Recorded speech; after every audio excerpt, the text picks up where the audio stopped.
আসসালামু আলাইকুম সুপ্রিয় দর্শক, সবাই কেমন আছেন? বিশ্ববাসী কি তাহলে সত্যি ইরানের বিজয়ের প্রতিদ্বন্দ্বী শুনবে? কেন এই প্রশ্ন হচ্ছে, কেন এই আলোচনা হচ্ছে? এর পিছনে কয়েকটি কারণ রয়েছে। ইরান যুক্তরাষ্ট্রের যুদ্ধ চলমান থেকে এখন পর্যন্ত প্রতিটা জায়গায় যদি আপনি একটু খেয়াল করে দেখেন যে ডোনাল্ড ট্রাম্প ব্যর্থ হয়েছে।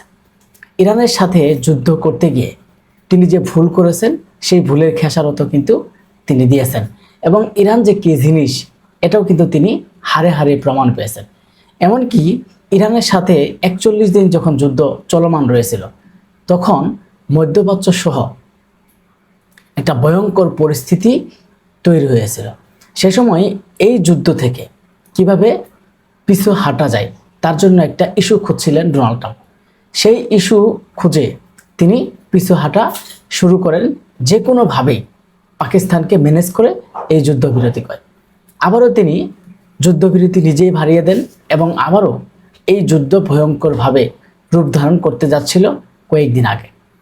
সেই সময় ডোনাল্ড ট্রাম্প নিজেই বলেছিল যে ইরানের যেই মেন জায়গাগুলো আছে, একটা হচ্ছে খারক দ্বীপ, আরেকটা হচ্ছে হরমুজ প্রণালী, এই জায়গাগুলা কিভাবে দখল করা যায়, আর যদি দখল না করতে পারে তাহলে ইরানকে বোমা মেরে উড়িয়ে দেবে এবং ইরানকে পৃথিবীর মানচিত্র থেকে মুছে দেবে। কিন্তু তিনি মুখে বড় বড় কথা বলেন, কিছু কাজে হচ্ছে ঠন ঠন।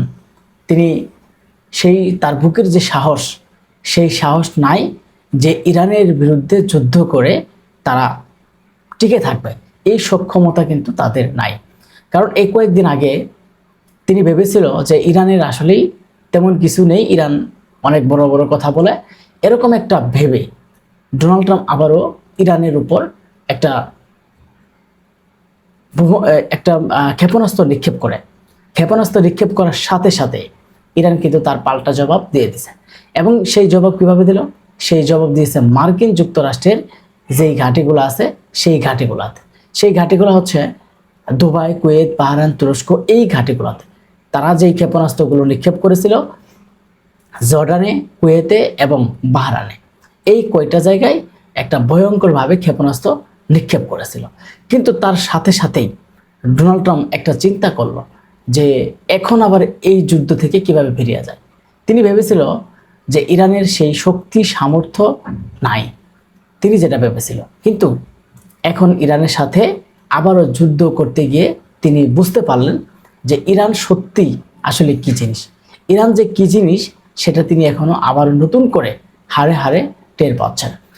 কয়েকদিন পরেই হয়তো সবাই শুনতে পারবে, সারা বিশ্ব শুনতে পারবে যে এই যে ইরানের একটা বিজয়ী ধ্বনি সারা বিশ্বের মধ্যে শুরু হচ্ছে।